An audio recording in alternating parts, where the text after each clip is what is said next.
నమస్కారం. లక్ష్మి చెప్పే కథలకు స్వాగతం. వీణులతో వీక్షించటానికి సిద్ధం కండి.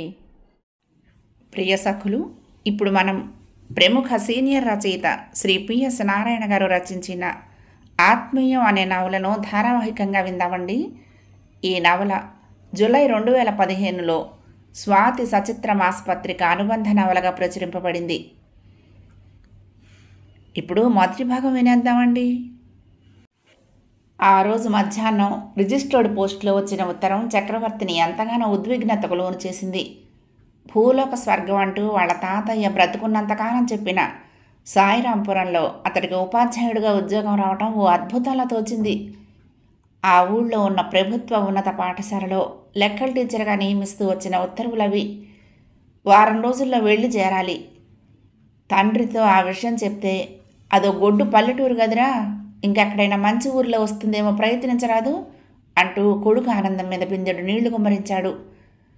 నువ్వు ఆ ఊరిని చూసి ఎన్నేళ్ళైంది నాన్న అడిగాడు చక్రవర్తి. నువ్వు పుట్టిన కొద్ది నెలల వరకు ఆ గ్రామంలోనే ఉన్నాం చెప్పాడు తండ్రి. అంటే 23 ఏళ్ళు దాటిని అన్నమాటే కదా. అవును. చక్రవర్తి తాతయ్య అదే ఊళ్ళో ప్రాథమిక పాఠశాలలో ప్రధాన ఉపాధ్యాయుడిగా పనిచేశాడు. అప్పుడు ఆయన సంతానం అంతా ఆ ఊళ్ళోనే ఉండేవారు. ఆయన పెద్ద కొడుకే చక్రవర్తి. తండ్రి మొదట్లో పక్కనే ఉన్న పొగాకు కంపెనీలో కొద్ది కాలం పనిచేసిన తర్వాత ప్రభుత్వ ఉద్యోగం రావడంతో గుంటూరుకు మారాడు. అక్కడ కొన్నాళ్ళు, ఆ పైన నాగార్జున సాగర్, ప్రస్తుతం హైదరాబాదు.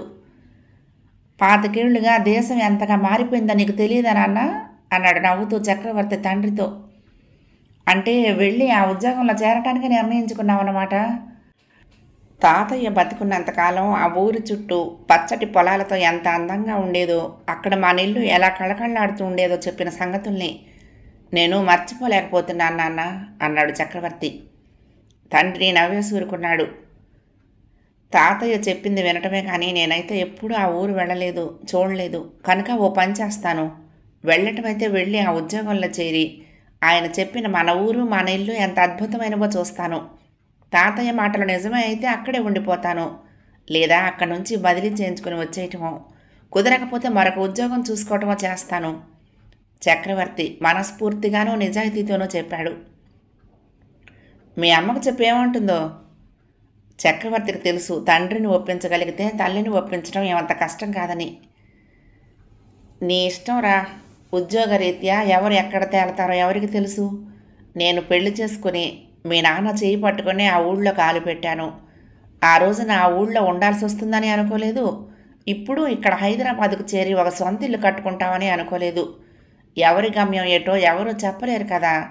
కానీ నువ్వు వివాహం చేసుకొని ఎక్కడికి ఊరేగినా మాకు దిగులుండదు అందామె, కొడుకు వెళ్ళటానికి అంగీకారమో అనంగీకారమో తెలియనంత గుంభనంగా.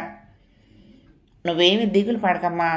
నాతో పాటే ఆ గ్రామంలో ఉండటానికి ఇష్టపడే అమ్మాయిని చూడు. నువ్వు ఓకే అంటే నేను ఓకేనే అన్నాడు చక్రవర్తి తల్లి భుజం మీద చెయ్యి వేసి ఆప్యాయంగా దగ్గరకు తీసుకుంటూ. సరిగ్గా 4 రోజులకు బస్సు ఎక్కి కూర్చుంటే బోసి నోటితో నవ్వుతూ తాతయ్య కళ్ళ ముందు కదిలాడు. ఆ ఊరు గుర్తొచ్చినప్పుడల్లా ఆయనకు కళ్ళమంట నీళ్లు గిర్రున తిరిగేవి. ఆయన మాటల్లో చెప్పాలంటే ఆ ఊరే నేను, నేనే ఆ ఊరు. ఆ ఊళ్ళో నివసించే ప్రతి వ్యక్తి పేరు పేరున నాకు తెలుసు. ఆ ఊరును మించి నాకు మరొకటి తెలియదు. మాకు మంగళగిరి 3 కిలోమీటర్ల దూరంలో ఉంది. నరసింహస్వామి గుళ్ళో దసరాకు, ముక్కోటికి మీ బామ్మ నేను పిల్లల్ని తీసుకుని గూడుబండి కట్టించుకుని వెళ్ళి దర్శనం చేసుకుని వచ్చేవాళ్ళం. పానకాల స్వామి కొండను నేను ఎన్నిసార్లు ఎక్కానో లెక్కే లేదు అనేవాడు తాతయ్య. 1000 గడప అంటుంటివి, భూలోక స్వర్గం అంటుంటివి, పొంతనేది? ఓసారి ఆయన్ను తను హై స్కూల్లో చదువుకునే రోజుల్లోనే నిలదీశాడు. ఆ ప్రశ్నకు ఆయన లోతుకుపోయిన బొగ్గల మీద చెయ్యి వేసుకుని పకపకా నవ్వాడు.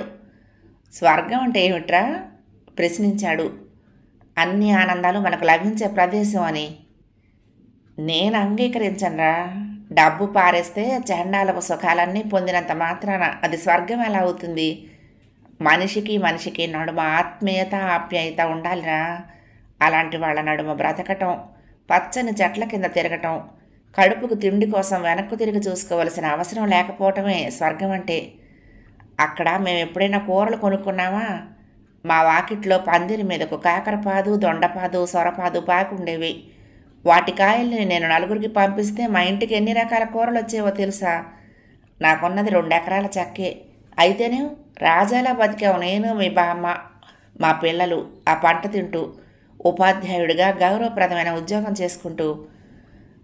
కళ్ళు పెద్దవి చేసుకుని తాతయ్యనే చూస్తూ ఉండిపోయాడు తను. ఆ ఊళ్ళో నేను రోడ్డు మీద నడుస్తుంటే కూర్చున్న మనిషి కనిపించేవాడు కాదు, అంత గౌరవం ఇచ్చేవాళ్ళు. ఇక మన ఇల్లంటావా? 400 గజాల స్థలంలో పెంకు నేసిన విశాలమైన మండువా ఇల్లు. కుడివైపు కిటికీ పక్కగా పందిరంతా ఆవరించుకుని తెల్లగా నక్షత్రాల్లో మెరుస్తూ ఉండే సన్నజాజులు. ఈశాన్య దిక్కున పెద్ద పళ్ళెం నడుమ బావి, 4 బారల చాంతాడు కందే అమృతం లాంటి నీరు, నైరుతి దిక్కున ఎర్రగా పండిన కాయలతో బాదం చెట్టు. మీ బామ్మ దాని ఆకులతో కుట్టిన తాజా విస్తళ్లలో అందరికీ రోజు వేడివేడి అన్నం వడ్డించేది. ఓ పక్కగా గొడ్ల చావిడి, అందులో 2 బర్రెలు, 1 ఆవు, వాటి దూడలు. ఇక మీ బామ్మ దినచర్య అంటావా? పొద్దున్న లేస్తూనే వాకిటి కళ్ళాపి చల్లి ముగ్గేసేది. అది ముగ్గు వేయకుండా ఎవరైనా గడప దాటారో అసలే బక్కపీచు త్రాచులా అంతెత్తున లేచి బుసలు కొట్టేది. నవ్వేవాడైన బోసినూరంతా తీర్చి. బామ్మ బుసిముసి నవ్వులతో, గరుత్మంతుల వారు ఇంట తిరుగుతూ ఉంటే ఎంత త్రాచైనా బుస సంగతి వదిలే అసలు తలెత్తగలుగుతుందా అంటూ కల్వంలో 2 తమలపాకులు వేసి ఒక్క పలుకు సున్నము కలిపి దంచుతూ ఉండేది. అది బాగా మెత్తబడిన తర్వాత పళ్ళు లేని ఇద్దరు 2 ఉండలు చేసుకుని బొగ్గన పెట్టుకునేవారు. మనవడా, సంక్రాంతి పండక్కి చూడాలిరా మన ఇల్లు, బామ్మ అందుకునేది. మంగళగిరి తిరునాళ్ళల్లో ప్రతి సంవత్సరం 1-2 బొమ్మలు కొనాల్సిందే. మనవరాళ్లకు మనవళ్లకు పండ్లు పోసి బొమ్మలు పెట్టాల్సిందే. ఈ పట్టణాల్లో ఇప్పుడు ఎవరు పెడుతున్నారు కానీ అప్పుడు మన సాయిరాంపురంలోని ముత్తైదువులంతా కనుమ వెళ్ళిందాకా రోజు సాయంత్రం పూట మన ఇంటికి రావాల్సిందే. పంతులు గారి ఇల్లాల చేతుల మీదుగా పండు తాంబూలం తీసుకువెళ్లాల్సిందే. బామ్మ ముసిముసి నవ్వులతో చెప్తుంటే వింటూ ఉండేవాడు తను. మనం గుంటూరుకు మారినప్పుడే ఆ ఇల్లు మనది కాకుండా పోయింది. ఏం చేస్తాం కర్మ, నాకెంతగా నచ్చినా నా పిల్లలకు నచ్చద్దు. వాళ్ళ దృష్టిలో అది గొడ్డు పల్లెటూరే. ఇంగ్లీషు చదువులు తలకెక్కించుకుంటున్న వాళ్లకు ఏముంది అక్కడ, పేడ కంపు తప్ప అంటూ ఎగతాళి చేయటానికి మించి ఏముంది?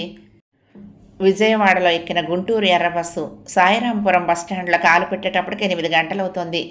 మంగళగిరి దాటిన 10 నిమిషాలకు వచ్చిన ఆ ఊరును చూస్తూనే పెట్టే సంచి తీసుకుని తలుపు దగ్గరకు వచ్చాడు చక్రవర్తి. సాయిరాంపురం మెయిన్ రోడ్డు నుంచి కిలోమీటర్ దూరంలో లోపలికి ఊరుంటుందని తాతయ్య చెప్పిన గుర్తు. కానీ బస్సు దిగితే ఊళ్ళో దిగినట్టే ఉంది. 4 దారుల విశాలమైన రోడ్డు అది, మధ్యలో డివైడర్. బస్సు ఆగిన చోట రోడ్డుకు అటు ఇటు ఇంకా తెరవని కొట్లు, తెరిచి ఉన్న టీ దుకాణాల చుట్టూ మూగి ఉన్న జనం. బస్సు ఆగగానే దిగి, సాయిరాంపురానికి దారేటు అని అడిగాడు ఓ కొద్దరు చొక్కా తొడుక్కున్న లావుపాటి మనిషిని. ఆయన అప్పుడే ఎవరితోనో మాట్లాడి సెల్ ఆఫ్ చేశాడు. ఆయన వెనక్గా ఓ 5-6 అనుయాయుల్లో ఉన్నారు, నడుస్తున్నారు. ఆయన అడుగు ముందుకు వేస్తున్న వాడల్లా ఆగి విచిత్రంగా చక్రవర్తి వంక చూస్తూ, ఇదే సాయిరాంపురం, మీరెక్కడికి వెళ్ళాలి అన్నాడు. ఈ ఊళ్ళో ఉన్న ప్రభుత్వ పాఠశాలకు వెళ్ళాలి చెప్పాడు చక్రవర్తి. మా స్కూల్కి వచ్చిన కొత్త పంతులు గారా, ఓ పని చేయండి, ఈ రోడ్డు అంట సరాసరి కిలోమీటర్ దూరం పోతే మీకు పాడుపడ్డ బిల్డింగ్ కనపడుతుంది. ఉప్పు చవుడు రాలుస్తూ, మీరెవ్వరిని అడగక్కర్లా, దాన్ని చూస్తూనే గుర్తుపట్టేస్తారు. ఇక్కడ షేర్ ఆటో ఎక్కితే సరిగ్గా స్కూల్ ముందు దింపుతాడు 6 రూపాయలు తీసుకుని. స్కూల్ ఎక్కడా అని అడగగానే తనను కొత్తగా వచ్చిన టీచర్గా గుర్తించాడంటే ఈ ఊరిలో ప్రముఖుడే అయి ఉండొచ్చు. కానీ అతడి మాట తీరుకు చక్రవర్తి మనసు చివుక్కుమంది. తన తాతయ్య పనిచేసింది ఎలిమెంటరీ స్కూలే అయినా తను ఇప్పుడు ఉద్యోగంలో చేరుతున్నది హై స్కూల్లో. తాతయ్య ఈ ఊరు వదిలిన తర్వాత కట్టిన ఆ స్కూలే అలా ఉంటే ఆయన పనిచేసిన ఎలిమెంటరీ స్కూల్ ఇంకెంత అధ్వానంగా ఉందో. తాతయ్య మాటలే గుర్తుకొస్తున్నాయి. బస్సు దిగిన చోట పెద్ద చింత చెట్టు ఉండేదిరా. ఎండాకాలం వచ్చింది అంటే ఆ చెట్టు కింద 2 పెద్ద కుండలతో మజ్జిగ పెట్టుకుని లక్ష్మమ్మవ్వ కూర్చునేది. బస్సు ఎక్కటానికి వచ్చేవాళ్లకు, బస్సు దిగిన వాళ్లకు కరివేపాకు వేసిన చల్లటి మజ్జిగను అల్యూమినియం గ్లాసుల్లో పోసిస్తూ ఉండేది. బాగా డబ్బున్నావిడ తాత ఆమె. చల్లటి మజ్జిగ ఇవ్వడానికి డబ్బులు ఉండాలిట్రా. 7 నుంచి 8 దాకా ఊళ్ళో అందరిళ్లకు వెళ్ళి పోయించుకొచ్చేది. తర్వాత ఆవిడ భర్త కావిడితో కుండల్ని తెచ్చి ఆ చెట్టు కింద పెట్టి పొలానికి వెళ్ళేవాడు. ఆమెమో మొగుడికి పిల్లలకు అన్నం ఉడకేసి ఎండెక్కే సమయానికి వచ్చి పీట వేసుకుని ఆ కుండల దగ్గర మజ్జిగ అయిపోయేంత వరకు కూర్చునేది. ఆ మాటలు చెప్తున్నప్పుడు తాత కళ్ళు మెరిసేవి. బస్ ఆగిన చోట ఆయన చెప్పినట్లుగా పెద్ద చింత చెట్టే కాదు, ఏ చెట్టు లేదు. అటు ఇటు పెద్ద పెద్ద ఇళ్ళు, షాపులు, చిన్న చిన్న బడ్డీ కొట్లు. చక్రవర్తి అడుగులు ముందుకు వేస్తున్నాడు తారు రోడ్డు మీద. ఆటోలు తిరుగుతున్నాయి. వెనక నలుగురు, డ్రైవర్ పక్కన రెండు వైపులా ఇద్దరు. వాటి మీద ఎక్కబుద్ధి కాలేదు. భుజానికి తగిలించుకున్న సంచి చేతిలో పెట్టే బరువుగా ఉన్న. స్కూల్కి వెళ్ళి అది తెరిచినా తెరవకపోయినా అక్కడే వరండాలో కూర్చుంటే సరి. 9:30కు జాయినింగ్ రిపోర్ట్ ఇవ్వమంది తల్లి. ఆ సమయం బాగుండటంతో ఇంట్లో ఎవరికీ తన ఉద్యోగంలో చేరటం అంతగా ఇష్టం లేదు. అమెరికాలో ఉన్న అన్నయ్య అయితే తిట్టాడు కూడా. మారుతున్న రోజులతో పాటు మనము మారాలిరా, కూపస్థ మండూకంలా బ్రతుకుతానంటే ఎలా అంటూ. చిన్నన్నయ్య అయితే మాట్లాడలేదు, వినేసి ఊరుకున్నాడు. అనంతపురంలో ఉన్న అక్కయ్యకి ఇంకా చెప్పలేదు. అసలు తను బీఎడ్లో చేరుతున్నప్పుడే పెద్దన్నయ్య సన్నగా చీవాట్లు పెట్టాడు. కానీ తాత మాటల ప్రభావంతో స్కూల్ టీచర్గానే ఉద్యోగం చేసి నలుగురు మెప్పు పొందాలని, విద్యార్థుల్ని అత్యున్నత స్థాయిలో తీర్చిదిద్దాలనేది తన కోరిక. వీలైతే తర్వాత ఎంఏ చేసి పిహెచ్డి చేసి ఎక్కడైనా లెక్చరర్గా చేరొచ్చు. ఎంతో గౌరవప్రదంగా బ్రతికిన తనకిష్టమైన తాతయ్య ఆత్మకు తృప్తిని, ఆనందాన్ని కలిగించడమే తన ధ్యేయం. మరొక మలుపు తిరుగుతూ ఉండగానే బస్టాండ్లో కనపడిన ఖద్దరు చొక్కా మనిషి చెప్పిన పాడుపడ్డ బిల్డింగ్ కనపడింది. ఆ పైన పిల్లల గోల, అదే స్కూల్ అని చెప్తోంది. ఆయన చెప్పిన దాంట్లో అతిశయోక్తి ఏమీ లేదు. విరిగిపోయిన ఆ స్కూల్ గేటు దాటి లోపల కాలు పెట్టాడు చక్రవర్తి. 4 వైపులా వరుసగా గదులు, మధ్యలో ఖాళీ స్థలం. బయట గోడలు ఉప్పు చౌడు రాలుస్తూ కనపడుతున్నా లోపల శుభ్రంగానే ఉంది. హెడ్ మాస్టర్ గది ముందు నిలబడి తలుపు పక్కగా ఉన్న కె పూర్ణచంద్రరావు ఎంఏ బిఈడి ప్రధాన ఉపాధ్యాయులు అన్న చిన్న బోర్డును చూస్తూ లోపల కాలు పెట్టబోతూ ఉండగా లోపల నుంచి ఓ స్త్రీ కంఠం చాలా కరుకుగా వినపడింది. ఎవరైనా సరే నా స్వవిషయంలో కల్పించుకుంటే ముక్కు పచ్చడి చేస్తాను. ఆ మాటలకు ఉలికి పడ్డట్టుగా ఎత్తిన కాలును దించి ఓ అడుగు వెనక్కి వేశాడు చక్రవర్తి. ఆ సమయంలో తను లోపలికి వెళ్ళటం సబబా అన్నట్టుగా. హెడ్ మాస్టరు వాకిటి దగ్గర నిల్చున్న చక్రవర్తిని, అతడి చేతిలోని పెట్టెను, భుజానికున్న సంచిని కొద్ది క్షణాల పాటు ఎవరా అనుకుంటూ చూస్తూ ఉండిపోయాడు. లోపల నుండి ఆ స్త్రీ మాటలు ఆగిపోవటంతో చక్రవర్తి ఓ అడుగు ముందుకు వేసి పెట్టెను, సంచిని గోడవారగా పెట్టి, నమస్కారం అండి, నా పేరు చక్రవర్తి, మీ స్కూల్లో అంటూనే ఉన్నాడు. ఆయన గలగలా నవ్వుతూ, భేష్ భేష్, మీరు మా స్కూల్కు కొత్తగా వచ్చిన లెక్కలు మాస్టారు అవునా, స్వాగతం అన్నాడు. అక్కడ ఆయనకు ఎదురుగా గోడవార కుర్చీలో కూర్చుని ఉన్న ఆమె సన్నగా పొడుగ్గా ఉంది. చామన ఛాయ అయినా చూడ చక్కని ఆకర్షణీయమైన ముఖము, పెద్ద పెద్ద కళ్ళు. థ్యాంక్స్ అండి అన్నాడు చక్రవర్తి. శుభాశీస్సులు. మీరెప్పటికైనా మా స్కూలుకు చక్రవర్తి అవుతారని అనిపిస్తోంది మిమ్మల్ని చూస్తుంటే. భేష్, చాలా సంతోషం అన్నాడు ఆయన మరొకసారి పెద్దగా నవ్వి. అవును, ప్రస్తుతం మీరు ఏ ఊరికి చక్రవర్తులు? ఆయన భావం అర్థం అవటంతో హైదరాబాద్ నుండి వస్తున్నానండి, ఇదే ప్రథమ పోస్టింగ్ అన్నాడు వినయంగా. అయితే తప్పకుండా నాలాంటి అనుభవజ్ఞుల ట్రైనింగ్ మీకు కావాల్సింది. ఆశీస్సులు కండి. అంత మహానగరంలో పెరిగి ఈ పల్లెటూరులో ఎమడగలుగుతారా అనే నా సందేహాన్ని ముందు తీర్చండి స్వామి అన్నాడాయన. ఎంత గొప్ప ఫలాలిచ్చే చెట్టుకైనా మూలాలు మట్టిలోనే కదండి ఉండేది. కాంక్రీట్ జంగిల్ కంటే పచ్చటి పొలాలతో నిండిన పల్లెటూరే ఈ వృత్తికి దృఢమైన పునాదిని వేసి ఎక్కువ ఆనందాన్ని కలిగిస్తుందనే నమ్మకంతో కాలు పెడుతున్నాను, చూద్దాం చక్రవర్తి చిరునవ్వుతో చెప్పాడు. గోడవార కూర్చున్న అమ్మాయి చప్పట్లు కొడుతూ లేచి చక్రవర్తి పక్కగా వచ్చి నిలబడింది. భేష్ స్వామి, ఆ మాట మీద మీకు కాపీ రైటం లేదు కదా అని కాపీ కొట్టాను అని హెడ్ మాస్టర్తో అంటూనే ముఖం తిప్పి, నన్ను అపార్థం చేసుకోబోకండి, మీ ఉద్దేశం చాలా బాగుంది, నా హృదయపూర్వక అభినందనలు అంది. ఆ అమ్మాయి నవ్వుతూ మాట్లాడుతూ ఉంటే తెల్లటి పలువరస ఆమెకు మరింత అందాన్ని చేకూరుస్తోంది. భేష్, మా భ్రమరం మెచ్చుకున్నదంటే మీకు ఇక తిరుగే లేదు. అవును, ఈమె గారిని మీకు పరిచయం చేయలేదు కదా, మన స్కూల్లో పిల్లలకు రాజభాషను బోధిస్తోంది. తేనెటీగ కుట్టినట్టే మాట్లాడుతుంది కానీ మనిషి చాలా మంచిది. మనసంతా మధురమైన తేనెతోనే నిండుంటుంది. ఆయన మరొకసారి పెద్దగా నవ్వాడు. ఏమమ్మా, క్లాసు లేదా పంగనామాలా? చక్రవర్తి ఆ కొద్దిసేపట్లోనే గమనించాడు ఆయనకు భేష్ అనేది ఊతపదమని. రెండూ కాదు కానీ ముందు వారి దగ్గర నుండి జాయినింగ్ రిపోర్ట్ తీసుకుని మీరు అందరికీ చెప్పే వేదం వారికి చెప్తే చరితార్థులవుతారు అంటూ కిసుక్కున నవ్వింది. టైం చూసుకుంటే తల్లి చెప్పిన మంచి సమయం 5 నిమిషాల్లోకి వచ్చింది. ఇదిగో భ్రమర, జాయినింగ్ రిపోర్ట్ తీసుకోగానే వీరిని తీసుకువెళ్ళి వారు ఏలవలసిన రాజ్యాలేవో ఒకసారి చూపించొస్తావా? ముందు రాజుగారు, వెనగ్గా వారు. ఎంత చక్రవర్తులైనా మీకు సామంతులే కదా. ఆ పని మీరు చేస్తేనే హుందాగాను వారిని గౌరవించినట్టుగాను ఉంటుంది అంది భ్రమర. అసలు నీకు కొత్త పాత లేకుండా ప్రతిదానికి ఎగతాళే, మొహం ముడుచుకుంటూ అన్నాడు ఆయన. చక్రవర్తి గారు, సారు గారికి కోపం ముక్కు మీద కానీ గుండెల్లో ఏమీ ఉండదు. ఒట్టి బోళా మనిషి. ఆయనంత గొప్ప ఇంగ్లీష్ టీచర్ ఈ జిల్లాలోనే మరొకరు ఉండరనేది సత్యం అంది ఆమె ఆయన్ను శాంతపరుస్తున్నట్టుగా. ఆయన నవ్వుతూ, ఇంకా ఆలస్యం దేనికి? భ్రమర చెప్పినట్లుగా జాయినింగ్ రిపోర్ట్ ఇస్తే మనం వెళ్ళి స్కూల్లో ఓ రౌండ్ కొట్టొద్దాం. అలాగే మిగతా టీచర్లందరినీ పరిచయం చేస్తాను అన్నాడు. చక్రవర్తి తల్లి చెప్పిన సమయానికే జాయినింగ్ రిపోర్ట్ ఇచ్చాడు. భ్రమర, మాతో పాటు నువ్వు కూడా రాకూడదు అన్నాడు ఆయన కుర్చీలో నుంచి లేస్తూ. నేనెందుకులేండి, టీచర్లకు రెస్ట్ రూమ్ అంటూ ఒకటి ఏడిస్తే అక్కడే పడుండేదాన్ని. 10వ తరగతి హిందీ పుస్తకం ఈ సంవత్సరం మారింది కదా. ఇవాళ క్లాసులో చెప్పబోయే పాఠానికి ప్రిపేర్ అయ్యి పిల్లలకు చక్కగా పాఠాలు చెప్పి మీకున్నంత పేరు తెచ్చుకోవాలి.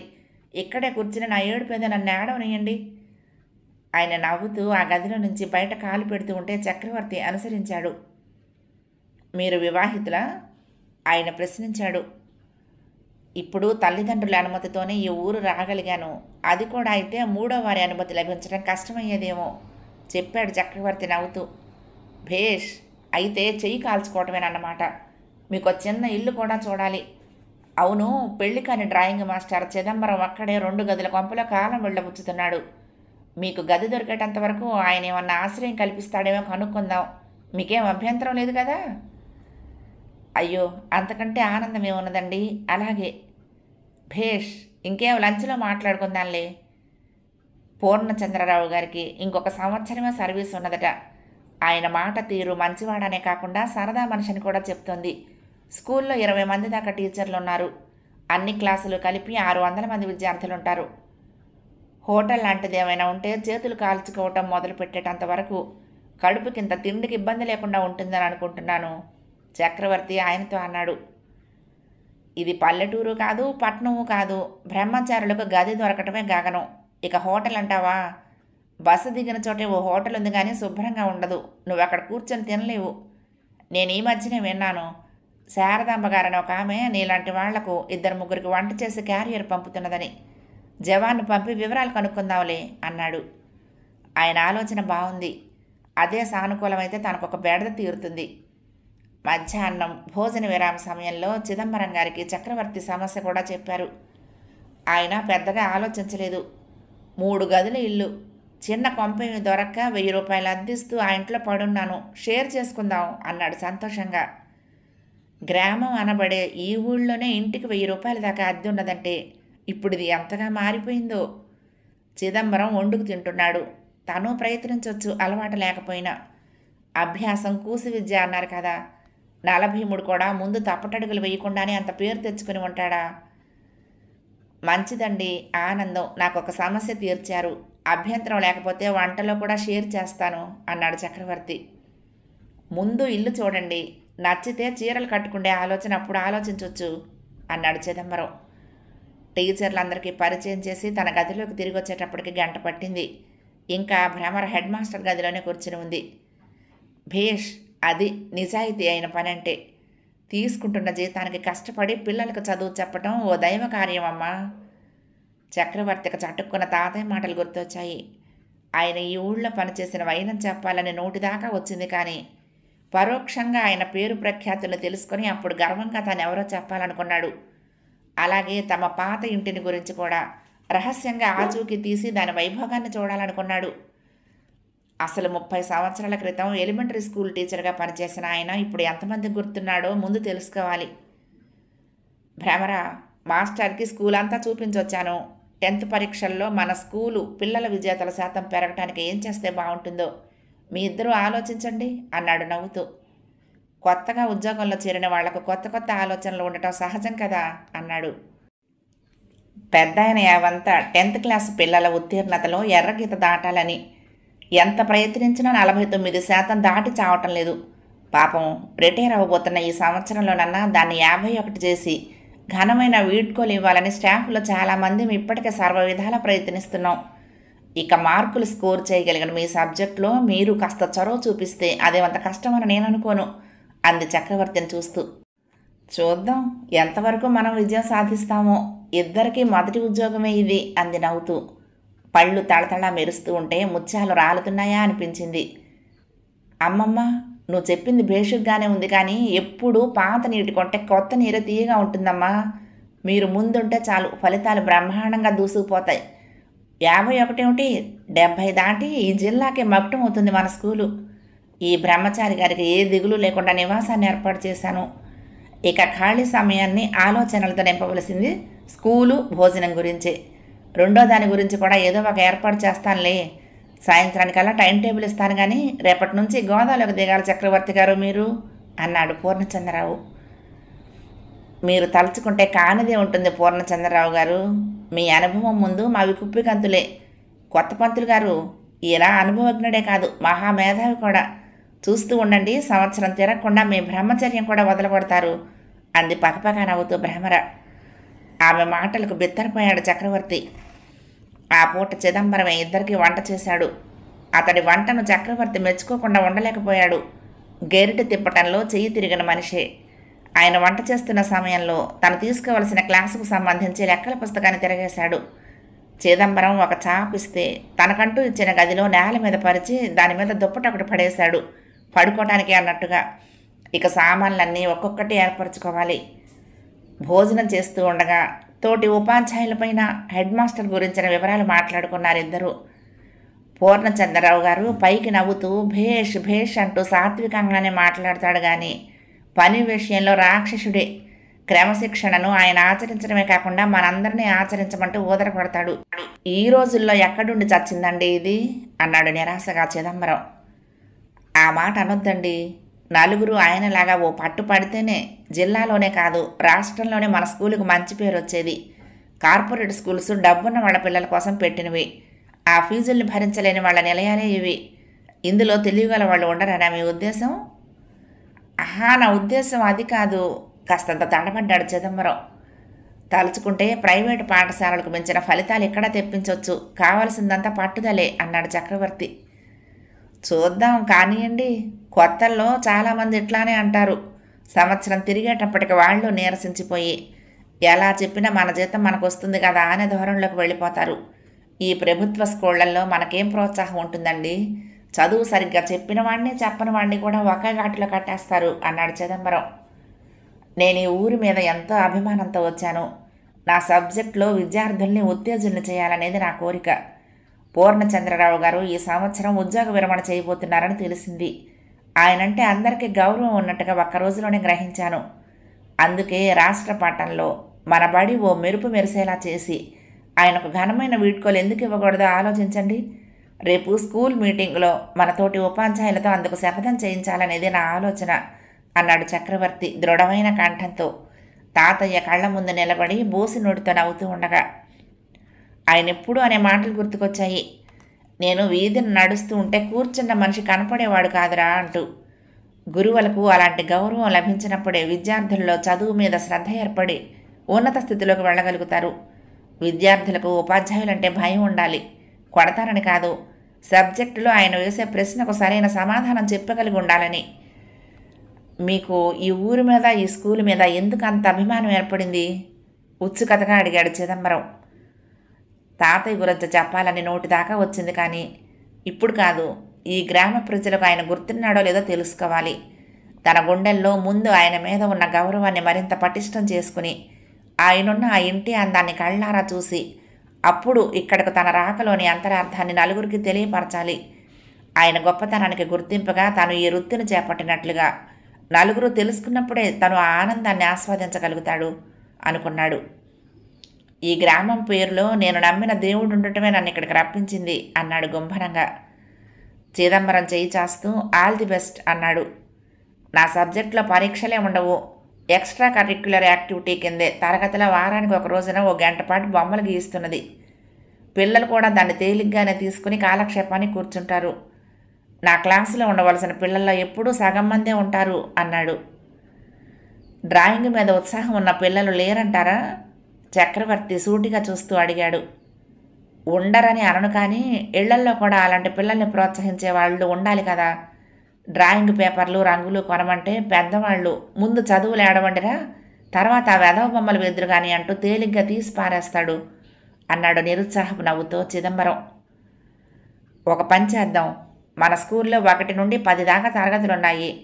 ప్రతి తరగతిలోనూ ఈ కళ్ళ మీద అత్యుత్సాహం చూపించే ఒక అతన్ని మీరు ఎన్నుకోండి. ఉపాధ్యాయుల్లోనూ 20 మంది దాకా ఉన్నాము. అందులో 10 మంది ముందుకొచ్చిన సంవత్సరానికి అలా ఎన్నుకున్న విద్యార్థుల ఖర్చును మనమే భరించవచ్చు చెప్పాడు చక్రవర్తి. మంచి ఆలోచనే. తప్పకుండా నా సబ్జెక్టుకి ఓ గుర్తింపు వస్తుందంటే నాకు ఆనందమే. చక్రవర్తి హాయిగా నవ్వాడు. తన తాతగారికి ఇష్టమైన ఈ ఊరును తను ఓ అద్భుతమైన ఊరుగా భావిస్తూ ఆనందించాలి. అప్పుడే తను ఇక్కడికి రావటంలోని తృప్తిని పొందగలిగేది. టైం చూసుకుంటే 10 అయింది. మాటల్లో సమయం తెలియనే లేదు. పొద్దున్నే నేను మీతో పాటు వంట కార్యక్రమంలో పాల్గొంటాను అన్నాడు. వెల్కమ్. తన గదిలోకి వెళ్ళబోతూ చక్రవర్తి అడిగాడు. భ్రమర గారు ఈ మధ్యనే చేరారని విన్నాను. ఎందుకో ఆమె మాట కటువుగా ఉన్నట్టు అనిపిస్తోంది. పేచీకూర అడిగాడు నుదురు ముడి వేస్తూ. ఆమె ఎవరికీ అర్థం కావటం లేదు. ఒకసారి హెడ్ మాస్టర్ గారి మాటల్లో ఒంటరిగా ఈ పల్లెటూరుకి ఎందుకు వచ్చావమ్మా అని అడిగితే ఆమె నవ్వుతూ కొంతకాలం ఈ పల్లె సౌభాగ్యాన్ని చూద్దామని, భవిష్యత్తులో అది వీలు పడుతుందో లేదో అన్నదిట. ఒకటి మాత్రం నిజం, ఆమె మరొకరి విషయంలో జోక్యం చేసుకోదు, తన జోలికి వస్తే ఊరుకోదు చెప్పాడు చిదంబరం. అంటే తన ఆలోచన ఆమె ఆలోచన ఒకటేనా? అదే నిజమైతే మనసులో తెలియని తృప్తి. ఆమె ఎన్నాళ్ళయింది చేరి? క్రితం సంవత్సరం మధ్యలో వచ్చింది. బదిలీ మీద అనుకోను. కొత్త రిక్రూటీ అనిపిస్తోంది. ఎల్పిసి తీసుకురాలేదు.